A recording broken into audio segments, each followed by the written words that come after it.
The third book wasn't exactly a speed demon either, but it came a little more quickly. However, the third, what I want to talk about is the genesis of the third book. And it's interesting because of all my books, the third book may be the most purely, may have the most purely intellectual genesis. That is, something troubled me when I was doing Black culture, Black consciousness. That wasn't central for Black culture, Black consciousness, but it was pretty central for my sense of the way culture worked.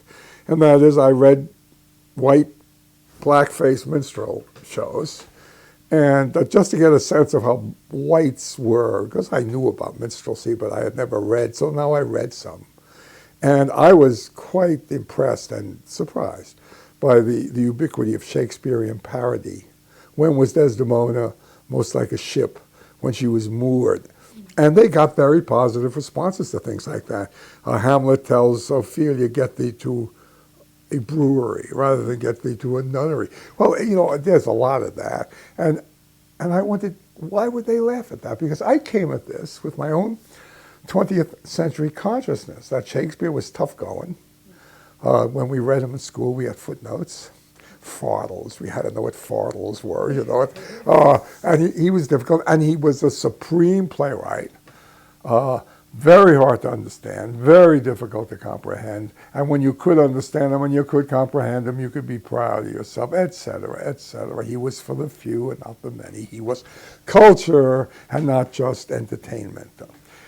And then I discovered that minstrels can crack jokes like this and get people to laugh, so they keep cracking jokes like this over and over. And then I ultimately discovered that Shakespeare is in advertisements for bread. Reporters will say when they're reporting a stolen, you know, a robbery, they'll say,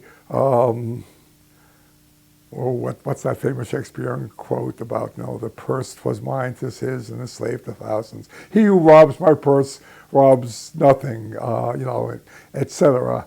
But he who filches from me my good name steals something that benefits him not, but makes me poor indeed. They would do that in reportage. I mean, Shakespeare was all over that culture. I discovered that late. And I did. I read an enormous amount of playbills, and that really answered my question for me. Shakespeare was presented as popular culture. See the witches on the heath, see the forest come to Dunsinane, see the whatever. And admonitions against against rowdy behavior, because there was a lot of rowdy behavior.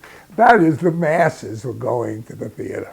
And they didn't read Shakespeare. You see, John Adams, Thomas Jefferson, they read Shakespeare, and they talk about it in their letters and everything else. They read Shakespeare. They brought Shakespeare with them from the old country. The working masses of America saw Shakespeare.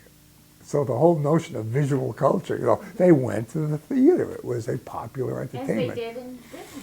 And as they did in Britain. And the theater historians knew that Shakespeare was popular. It's not that I discovered something no one, but you see, this is what I thought. Well, let me back up a minute. When I was writing Black culture, Black consciousness, which were, you know, and writing about Black music, and spirituals, religiosity, sermons, tales, this unbelievably beautiful, intricate stuff that is so worthy of intellectual analysis.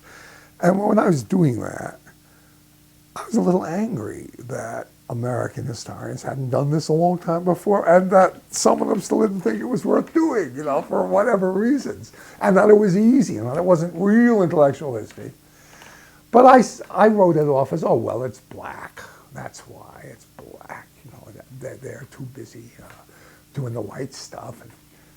But then I got into this second book, and now we're dealing with Shakespeare, and now we're dealing with all kinds of stuff, because I don't just limit myself to Shakespeare in this book. And I realized they don't do that either. They don't do plays, they don't do books, they don't do performing arts, they don't do ballet, they don't do any of it. American historians, they're beginning to change, but it's very slow. American historians ignored that whole part of a culture as if it were, oh, well, they do that for relief. No, they don't. That's part of life. The stage is part of life. People go to it as one of the things they do. And in the 19th century, sans movies, sans television, sans radio, they went to it a lot. It was, they went to it and other things, a lot. And we've just written all that off.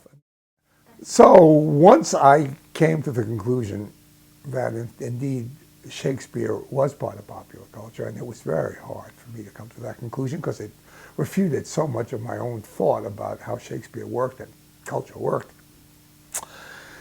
I was really interested, I must say, and I got an invitation to come to Hungary to Karl Schroska was one of the organizers of this, an American-Hungarian symposium on culture, on popular culture. And they asked me if I would like to come, and if so, could I list a few possible topics I might speak about. So I did. I listed three. One of them was William Shakespeare and the American people. And I said to myself, I was playing dice, I said to myself, if they pick that one, I'll write that. And they did pick that one. And so I wrote a lecture. And I find this interesting about myself and about the way culture works, because I've already talked about some of the things that come from American culture that inhibited me in studying Shakespeare. There's another thing. Shakespeare's high-toned stuff, and I'm just a lowly old American historian. Literature experts do Shakespeare, not Larry Levine. What was I doing messing with this guy? And maybe it was easier to do it in Hungary than it was in, in Newark, New Jersey. I don't know. But so I did it. And Carl was there, and a lot of other historians, both Hungarian and American. And they really liked the paper. They came up to me afterwards, and we were together a lot because we were a symposium. It was a wonderful experience. It was 1984. And they urged me to publish this. So I went home and I deepened it a bit and published it. And it was published.